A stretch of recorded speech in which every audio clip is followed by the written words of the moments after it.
Assalamualaikum warahmatullahi wabarakatuh. Nama saya Agus Samad, CDP Angkatan 11 Kota Parepare. Kali ini saya ditemani oleh rekan saya, Pak Supardi, akan melakukan kegiatan coaching pra observasi untuk persiapan kegiatan observasi di pertemuan berikutnya. Baik, Assalamualaikum Pak Supardi. Waalaikumsalam Pak. Ya, bagaimana hari ini? Alhamdulillah Pak, sehat dan sangat baik. Oke, baik ya. Jadi pada hari ini kita akan melakukan pertemuan observasi untuk pasukan kita untuk melakukan kegiatan observasi di minggu berikutnya ya. Jadi nanti yang akan kita bahas di sini bagaimana persiapan Bapak dan tujuan-tujuan pembelajaran apa yang akan nanti kita ajarkan di kegiatan observasi berikutnya. Jadi adapun tujuan kita selanjutnya nanti seperti yang saya lakukan tadi, bahasakan bahwa nanti kita akan membahas beberapa hal terkait dengan persiapan kita melakukan observasi di kegiatan minggu berikutnya. Baik. Jadi baik, Bapak, ada beberapa pertanyaan yang akan saya lontarkan nanti, sampaikan. Kemudian juga dari jawaban Bapak akan saya tulis nanti ya. Jadi pertanyaan pertama, kira-kira apa tujuan pembelajaran yang ingin Bapak capai di pembelajaran berikutnya nanti? Baik Pak, terkait pembelajaran yang akan saya laksanakan di kelas 5 ya, khususnya pada mata pelajaran IPAS. Jadi saya mempunyai dua tujuan pembelajaran yang akan saya capai. Yang pertama itu Pak, karena saya menggunakan metode pembelajaran dengan rotasi stasiun secara otomatis. Tujuan pembelajaran saya yang pertama yaitu melalui stasiun 1, 2, dan 3 peserta didik mampu memahami konsep tentang rantai makanan. Kemudian yang kedua Pak, ada juga melalui kegiatan diskusi kelompok peserta didik mampu membuat diagram rantai makanan dengan tepat nantinya. Ya, jadi ada dua tujuan pembelajaran ya, yang akan kita capai nanti. Ya, nah, bagaimana dengan area pengembangannya nanti Pak, yang ingin Bapak lakukan di kegiatan observasi nanti? Iya Pak, jadi tadi dari dua tujuan pembelajaran yang saya jabarkan atau saya paparkan tadi, dari segi pengetahuannya secara otomatis stasiun 1, 2, dan 3 tadi itu di mana peserta didik memahami konsep rantai makanan itu merupakan bagian daripada penilaian pengetahuan yang akan saya berikan. Sedangkan untuk pengetahuan keterampilan siswa ke depannya yaitu kegiatan diskusi kelompok yang mereka lakukan terkait dengan pembuatan diagram rantai makanan di kelas 5. Jadi ada dua ya, area pengembangan yang ingin kita lakukan. Yang pertama tadi pengembangan pengetahuan, kemudian keterampilan. Nah, selanjutnya bisa Bapak sampaikan bagaimana rancangan pembelajaran yang akan Bapak lakukan nanti. Mulai dari misalkan metodenya, pembelajaran apa, metode apa, model pembelajaran apa yang akan kita lakukan nanti di kegiatan observasi nanti. Baik Pak, saya jelaskan sedikit di sini. Untuk yang pertama saya akan paparkan tentang strategi pembelajaran yang akan saya gunakan di dalam kelas nantinya, di mana saya akan mencoba untuk menerapkan strategi pembelajaran berdiferensiasi. Sedangkan untuk model pembelajarannya, seperti yang saya ungkapkan di awal, bahwa saya akan menggunakan model pembelajaran rotasi stasiun. Ya, sedangkan metode yang saya gunakan yaitu melalui diskusi kelompok dan juga penugasan terstruktur melalui LKPD yang akan saya berikan kepada siswa. Oh ya, jadi ada tiga ya, dimulai dari strateginya itu. Tadi Bapak bilang strategi yang diferensiasi. Kemudian pada model pembelajarannya itu rotasi stasiun. Dan untuk metodenya diskusi dan menggunakan LKPD. Nah, bagaimana dengan media pembelajaran yang akan Bapak gunakan nanti di saat observasi? Ya Pak, jadi untuk melihat keaktifan interaksi siswa ke depannya di dalam kelas, saya akan mencoba untuk menggabungkan pembelajaran saya dengan menggunakan IT, di mana pada pembelajaran yang akan saya lakukan itu saya akan menggunakan media berupa PPT ya, PowerPoint, kemudian menampilkan video, bahan pembelajaran yang akan diberikan kepada tiap-tiap kelompok nantinya. Di samping itu pembuatan LKPD secara individu yang akan dibagikan kepada kelompok dan juga individu, yang saya desain semenarik mungkin melalui aplikasi Canva ya. Kemudian secara otomatis hal itu saya juga pasti membutuhkan yang namanya Pak laptop, speaker atau pembesar suara untuk mendukung ketika saya memutarkan video ketika melaksanakan pembelajaran nantinya, dan juga penggunaan LCD atau proyektor supaya semua siswa dapat melihat apa yang saya jelaskan melalui kegiatan saya nantinya ke depan di dalam kelas. Jadi menarik sekali ya, lihat tadi persiapan media pembelajaran yang Bapak gunakan mulai dari IT, video, KPD yang berbasis individu, kemudian ada laptop dan speaker dan proyektor. Jadi saya kira dengan media seperti itu akan menumbuhkan motivasi siswa itu. Karena kira-kira kapan nih Bapak akan melakukan pembelajaran di kelas? Kalau tidak ada halangan Pak, saya akan melakukan pembelajaran saya itu di hari Kamis minggu depan. Ya, jadi kita mulai dari jam pertama sampai berakhirnya pembelajaran IPAS nanti. Jadi baik Bapak, nanti kita akan ketemu di hari Kamis minggu depan ya. Kita akan melakukan observasi pembelajaran di dalam kelas Bapak. Nah, nanti setelah Bapak melakukan pembelajaran di kelas, kita akan lakukan percakapan lagi, yaitu pasca observasi. Untuk nantinya akan didampingi oleh PP saya ya. Dan nanti beliau akan datang di pasca observasi nanti. Nah, sebelum kita akhiri, kira-kira apa yang Bapak dapatkan dari percakapan kita hari ini?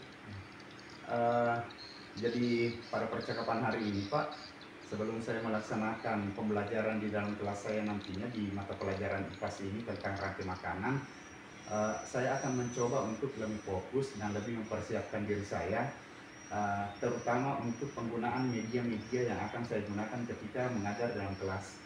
Tujuannya apa? Untuk menumbuhkan semangat atau ketertarikan siswa dalam mengikuti pelajaran nantinya. Saya rasa itu Pak.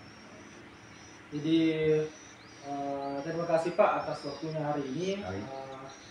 Sudah bincang-bincang. Jadi sebagai langkah praobservasi hari ini kita sudah lakukan, dan sampai ketemu di hari minggu ke depannya Pak.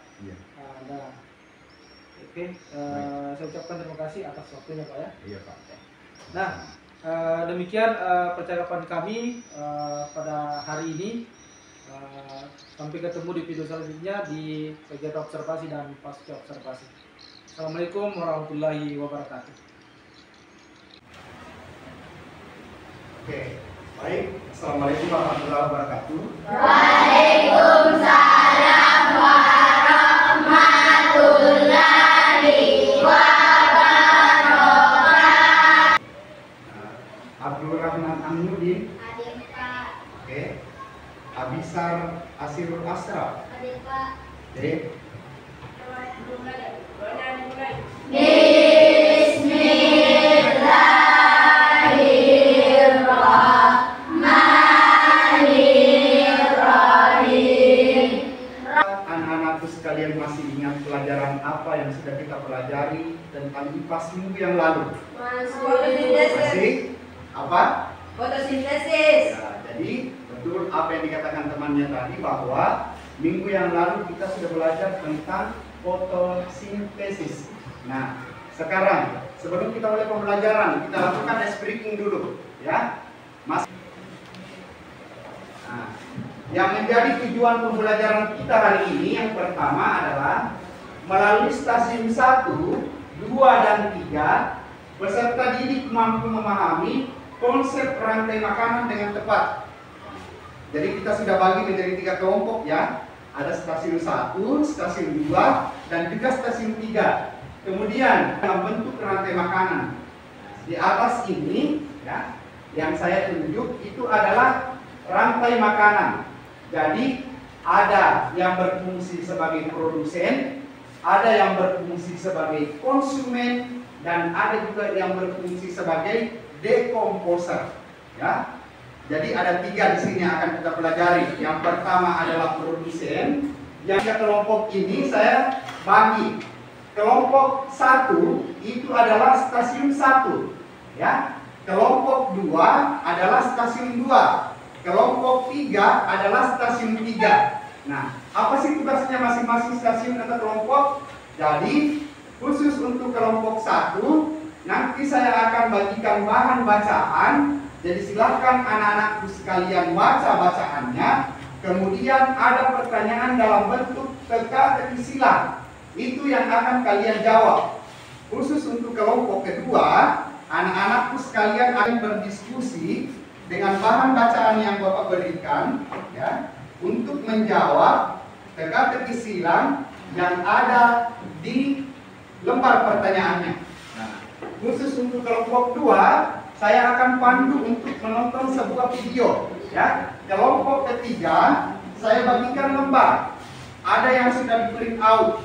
Jadi silakan anak-anakku sekalian lihat gambar ini, kemudian ya. Oke teman-teman, apa kabar semuanya? Semoga kita semua selalu diberikan kesehatan oleh Allah Subhanahu wa Ta'ala sehingga kita dapat mengikuti pembelajaran kali ini dengan baik. Nah teman-teman, seperti biasa sebelum kita masuk ke pembahasan, saya akan makanan konsumen terbagi menjadi 3 bagian. Apa saja sih? Ada yang tahu? Ya betul, konsumen terbagi menjadi 3 bagian, yaitu konsumen primer, konsumen sekunder, dan konsumen tersier. Nah teman-teman, berikut adalah penjelasan dari masing-masing konsumen berdasarkan tingkatan tersebut. Yang pertama ada konsumen primer. Nah teman-teman, sampai kembali. Oke. Ya. Oke, berdiri. 1 2, jangan bergerak. Ya. Bergerak yang tertib, bergerak yang tertib. 3, duduk. Nah. Assalamualaikum warahmatullahi wabarakatuh. Waalaikumsalam warahmatullahi wabarakatuh. Saya perwakilan dari kelompok 1 akan membacakan hasil kelompok kami. Mengurai pakai makhluk hidup dekomposer. Makhluk hidup memakan daging karnivora, dapat menghasil makanannya sendiri. Produsen makhluk hidup memakan tumbuhan herbivora. Dibutuhkan tumbuhan untuk proses fotosintesis matahari. Untuk makhluk hidup Silakan dikerjakan masing-masing. Jangan lupa tulis namanya, ya. Jangan lupa tulis nama ya. Sudah ada semua?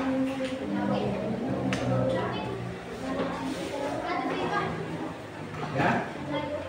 Baik.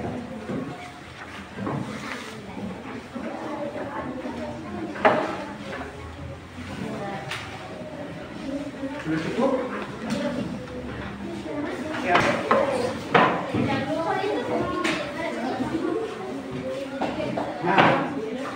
Nah, dengan selesainya tadi anak-anak sekalian menempel hasilnya, ya, saya mau tanyakan dulu, bagaimana sih perasaannya anak-anak sekalian hari ini setelah belajar?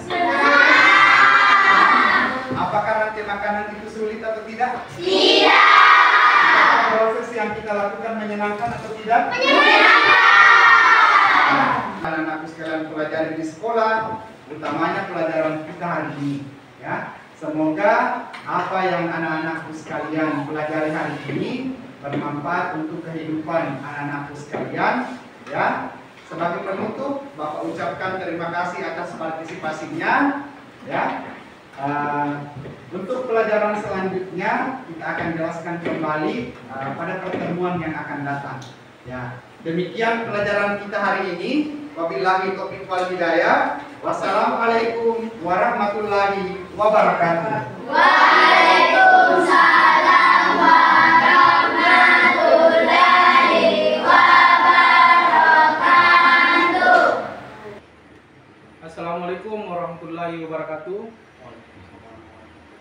Berjumpa kembali dengan saya Abu Samad, CGP Angkatan 11 Kota Parepare. Saya masih ditemani oleh rekan saya Pak Supardi, dan juga dia hadir pengajar perhatian saya Bapak Randi. Pada video kali ini kita akan melakukan percakapan terkait dengan kegiatan pasca observasi. Jadi pada video kali ini kami akan melakukan percakapan pasca observasi terkait dengan pembelajaran yang sudah dilakukan oleh rekan saya Pak Supardi. Baik, assalamualaikum warahmatullahi wabarakatuh Pak Supardi. Waalaikumsalam warahmatullahi wabarakatuh. Assalamualaikum warahmatullahi wabarakatuh. Bagaimana kabar hari ini Pak? Alhamdulillah Pak, masih baik. Alhamdulillah. Baik Pak, pada percakapan pasca observasi ini saya akan memberikan beberapa pertanyaan terkait dengan kegiatan pembelajaran yang sudah dilakukan di kelas. Ya.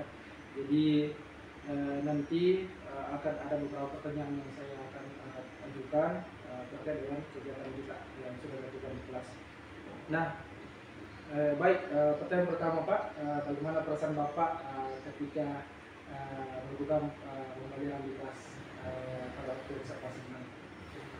Baik Pak, jadi di awal-awal pembelajaran ketika saya akan melaksanakan kegiatan belajar mengajar dalam kelas, tidak bisa dipungkiri kalau rasa tegang dan canggung itu pasti muncul. Tetapi lambat laun seiring dengan berjalannya waktu, maka proses pembelajaran dapat berjalan dengan lancar. Semua yang saya ingin capai di dalam modul pembelajaran saya itu bisa terlaksana dengan baik ketika saya melaksanakan observasi pembelajaran dalam kelas saya. Ya. Semua pasti begitu Pak ya. Iya. Perasaan tegang itu pasti ada, tapi berjalan dengan sendirinya, tidak tegang aja. Oke Pak, baik, pertanyaan selanjutnya, baik bisa Bapak sedikit ceritakan terkait area pengembangan yang sudah Bapak lakukan di saat proses pembelajaran kemarin. Iya. Baik Pak, seperti yang saya paparkan ketika kita melakukan praobservasi, bahwa ada dua ranah yang ingin saya kembangkan di dalam kegiatan pembelajaran saya. Yang pertama adalah untuk mengukur pengetahuan siswa, di mana kegiatan yang saya lakukan di sana dengan cara membagi siswa ke dalam beberapa stasiun. Ya, saya ambil 3 stasiun sesuai dengan minat dan gaya belajar siswa yang saya dapati di dalam kelas. Kemudian dari segi keterampilannya dapat saya paparkan juga bahwa kegiatan kerja kelompok terkait penyusunan rantai makanan itu juga berjalan dengan baik. Jadi itu tadi area pengembangan yang sudah dilakukan dalam kelas Pak. Nah, menurut Bapak area pengembangan tadi sudah berjalan dengan baik atau sesuai dengan rencana, atau masih ada yang perlu dikembangkan? Kalau merujuk ke modul yang saya susun Pak, ketika saya melaksanakan pembelajaran dalam kelas, saya melihat bahwa apa yang saya lakukan ketika proses belajar mengajar dalam kelas itu sudah berjalan dengan baik. Tetapi tidak bisa dipungkiri juga bahwasannya apa yang kita lakukan di dalam kelas itu tentunya pasti ada sesuatu hal yang dapat dikembangkan di dalamnya. Kekurangan-kekurangan yang sifatnya sedikit itu dapat kita minimalisir lagi dalam proses pembelajaran kita. Ya, baik Pak, pertanyaan selanjutnya, tadi Bapak bilang masih ada yang perlu dikembangkan, ya, masih ada yang perlu diperbaiki dan menjadi kendala-kendala ya. Nah, kira-kira mengapa hal-hal tersebut bisa terjadi, kendala-kendala tersebut bisa muncul di dalam kelas? Baik Pak, ketika saya melaksanakan proses belajar mengajar, tentunya kan saya juga mengamati siswa saya dalam kelas. kita ketahui bahwasanya peserta didik itu memiliki berbagai macam karakter. Ya.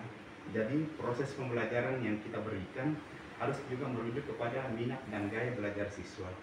Nah, yang saya dapatkan di situ ketika saya melaksanakan diskusi kelompok, saya mendapati bahwa ketika siswa dibentuk ke dalam beberapa kelompok sesuai dengan gaya belajarnya, masih terdapat beberapa kekurangan di dalamnya. Contoh, ada beberapa siswa yang ketika temannya bekerja aktif, sedangkan yang lain itu masih agak pasif, ya, berperan tetapi tidak terlalu berperan di dalam mengerjakan kelompok, mungkin karena dia menganggap bahwa ada teman yang bisa membantu atau mengerjakan kegiatan-kegiatan tersebut sehingga dia tidak perlu berperan terlalu aktif di dalam kelompok tersebut. Jadi masih ada beberapa siswa Pak ya yang terlihat kurang aktif dalam proses diskusi kerja kelompok nih. Iya Pak. Jadi baik jadi untuk menghadapi siswa seperti tadi yang masih kurang aktif dalam diskusi kelompoknya, kira-kira rencana kedepannya untuk menyelesaikan hal tersebut? Karena ketika saya melaksanakan proses pembelajaran dalam kelas, saya membagi ke dalam 3 kelompok besar. Saya melihat bahwasannya gaya belajar tersebut berdasarkan 3 gaya belajar, kinestetik, auditor, dan visual itu. Saya akan coba bagi kembali mereka ke dalam kelompok-kelompok kecil, ya, di mana ketika mereka berada dalam satu kelompok yang besar, mungkin masih banyak yang tidak berperan aktif di dalamnya. Tetapi ketika dibentuk menjadi kelompok yang lebih kecil lagi, maka secara otomatis siswa akan lebih bertanggung jawab kepada kelompoknya, bagaimana caranya untuk menyelesaikan permasalahan yang diberikan di dalam kelompok mereka masing-masing. Jadi untuk menyelesaikan tadi itu diupayakan untuk dibagi menjadi kelompok yang lebih kecil lagi, supaya bisa lebih fokus lagi dalam mengerjakan tugas-tugasnya ya. Nah, mudah-mudahan rencana yang Bapak lakukan nanti di kegiatan berikutnya ini bisa berjalan dengan baik ya. Kira-kira kapan nih Bapak untuk melakukan perbaikan perubahan tadi ya terkait dengan rencana yang Bapak sudah turun tadi? Kira-kira kapan Bapak akan lagi? Setelah melihat situasi tadi Pak, saya rasa tidak perlu berlama-lama. Ketika kita sudah mendapatkan permasalahan seperti itu, untuk penerapannya bisa di minggu berikutnya. Nah, semoga pembelajaran IPAS pada minggu yang akan datang dengan teknik yang baru itu dapat merangsang aktivitas lebih menarik lagi, lebih interaktif lagi kepada siswa dalam kelas nanti. Jadi diupayakan lebih cepat lagi supaya ingatannya siswa ini masih segar. Ya, oke. Jadi baik Pak, terima kasih atas jawabannya terkait dengan kegiatan kita mulai dari pra-observasi, kemudian kegiatan observasi dan pasca observasi pada hari ini. Terima kasih banyak atas jawabannya Pak. Baik, Bapak, selanjutnya saya berikan kesempatan untuk memberikan sedikit tanggapan atau bagaimana hasil diskusi kami, percakapan kami pada siang hari Pak. Terima kasih, silakan Pak. Assalamualaikum warahmatullahi wabarakatuh. Waalaikumsalam warahmatullahi wabarakatuh. Menarik tadi yang dilakukan percakapan pas observasi dilakukan oleh Pak Ustadz ini. Jadi saya lihat tadi apa yang diungkapkan oleh Pak Agus sebagai kelas ini mampu memberikan pertanyaan yang menarik berbobot untuk Mas Padi bisa mengembangkan sendiri, merefleksikan apa-apa saja yang terjadi pada saat pembelajarannya, maupun juga memaparkan tadi upaya-upaya tindak lanjut yang bisa dilakukan. Artinya dari sini potensi dari Pak Supadi ini bisa lebih dikembangkan. Ya, betul. Baik, sekarang mungkin izin Pak Agus, saya mau melakukan wawancara diskusi percakapan terkait tadi fokusnya praktik coaching yang telah Bapak lakukan terhadap Pak Supadi. Oke, baik. Tadi kan Bapak sudah melakukan praktik coaching terkait observasi pembelajaran. Nah, yang ingin saya tanyakan ini bagaimana perasaan Bapak terkait tadi sudah melakukan praktik coaching sama Pak Supadi?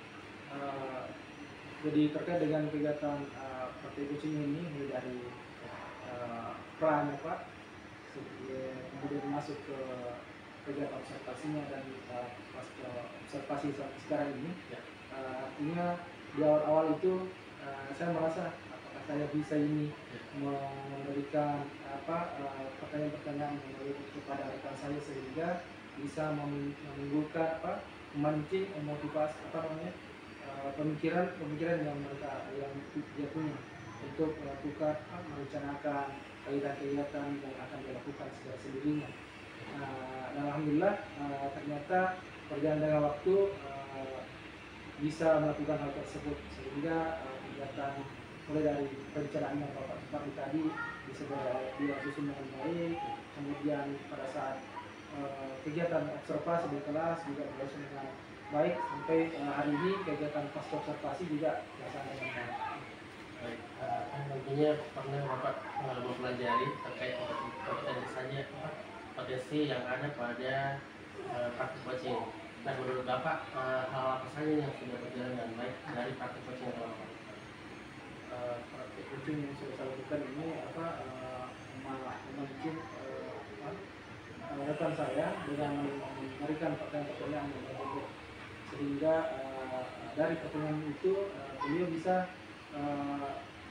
mengeluarkan potensi yang dia miliki untuk persiapannya melakukan observasi pada saat observasi dan pada saat observasi tadi. Jadi pertanyaan bobot ini sudah mampu memancing pertanyaan memberikan pertanyaan bobot yang bisa memancing potensi yang ada pada diri Pak Sukardi. Kalau Bapak menilai diri Bapak sendiri dari skala 1 sampai 10 ini, Bapak menilai praktek coaching yang Bapak lakukan ini berada di skala kemana? Kalau diskalakan 1 sampai 10 Pak, saya merasa masih di skala 8 masuk ke 9, skala 8 lah. Dari skala 8 ini mungkin ada 2 angka lagi kira-kira hal apa yang perlu Bapak tingkatkan supaya bisa lebih maksimal nanti praktek coaching ke depannya? Untuk lebih maksimalkan lagi, saya kira saya akan tetap berusaha memberikan pertanyaan-pertanyaan lagi yang lebih berbobot dan mendalam sehingga potensi yang dimiliki oleh rekan saya Pak Sukardi ini betul-betul bisa dikeluarkan sepenuhnya dan bisa memberikan pandangan untuk bisa menyusun kegiatan-kegiatan yang berikutnya dengan baik lagi Pak. Jadi saya kira untuk berikutnya itu saya akan tetap berusaha untuk memberikan pertanyaan-pertanyaan yang lebih dalam lagi kemudian. Langkah apa nih yang Bapak akan lakukan atau rencana tindak lanjut apa nih Bapak lakukan supaya praktik coaching ini yang Bapak rasa tadi, yang Bapak bilang tadi untuk memberikan pertanyaan berbobot lagi bisa lebih meningkat ke depannya? Artinya apa rencana ke depannya yang akan Bapak lakukan supaya tindak lanjut? Jadi upaya tindak lanjut berikutnya tetap akan melakukan diskusi dengan rekan-rekan khususnya Pak Sukardi untuk lebih mendalami lagi terkait apa yang sudah kita lakukan pada hari ini dari pra observasi dan paskanya. Jadi tetap melakukan kolaborasi bersama beliau untuk mencari lebih dalam lagi solusi-solusi untuk menghadapi memberikan pembelajaran kepada siswa kita sehingga apa yang disampaikan nanti dalam pembelajaran bisa dipahami dengan baik oleh siswa dan proses pembelajaran juga bisa berjalan dengan baik. Kapan rencana yang Bapak akan lakukan praktek coaching lagi bersama dengan rekan-rekan lagi? Untuk praktek coaching berikutnya karena tadi masih ada yang perlu dikembangkan lagi, nanti akan saya atur kembali bersama Pak Sukardi untuk coaching lagi. Dan untuk teman-teman yang lain mungkin juga akan saya akan mengatur waktu untuk teman-teman guru yang lain sehingga kalau bisa semua guru saya akan upayakan melakukan coaching meskipun secara terbuka. Jadi saya rasa apa yang tadi Bapak sudah sampaikan, Bapak sudah utarakan, itu semoga nanti kedepannya Bapak bisa lebih mengasah lagi kemampuan dalam praktik coaching dan bisa lebih memaksimalkan potensi dari guru yang Bapak coaching. Mungkin sekian dari saya Pak. Ya, terima kasih Pak. Baik, terima kasih Pak atas arahan bimbingannya di hal ini dan pada akhirnya kali ini kegiatan pasca observasi ini sudah selesai. Baik, akhirnya kegiatan supervisi akademik hari ini mulai dari kemudian observasi dan pasca observasi sudah selesai. Saya ucapkan banyak terima kasih Pak atas waktunya. Mohon maaf kalau ada salah kata-kata, dan saya akhiri dengan ucapan Assalamualaikum warahmatullahi wabarakatuh.